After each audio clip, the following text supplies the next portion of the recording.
হ্যাঁ, আপনারা এতক্ষণ শুনলেন বঙ্গবী কাদির সিদ্দিকীর ভাই লতিফ সিদ্দিকীর কথা, কীভাবে ইসলাম বিরোধী ভাষণ দিচ্ছিল এই কয়েক বছর আগে। ওই সময় তো এই নাস্তিকটার ফাঁসি দেওয়া উচিত ছিল। যদি ইসলামী হুকুমত থাকতো, দেশ ইসলামী আইন থাকতো, তাহলে ওই সময় ওই নাস্তিকটারে ফাঁসি দেওয়া হইতো। কিন্তু ইসলামী হুকুমত নাই, ইসলামী আইন নাই, শরিয়ালো নাই, সেই জন্য তারে ফাঁসি দেওয়া হইল না।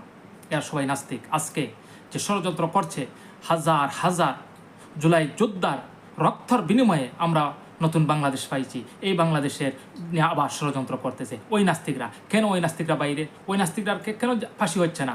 ওই তার ভাই বঙ্গবী কাদির সিদ্দিকী, লতিফ সিদ্দিকী, এরা সব নাস্তিক, এরা সব দেশদ্রোহী।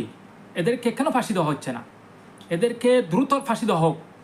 এই নাস্তিকদেরকে, এই ইসলাম বিরোধীদেরকে, এই দেশ বিরোধীদেরকে দ্রুত ফাঁসি দেওয়া হোক।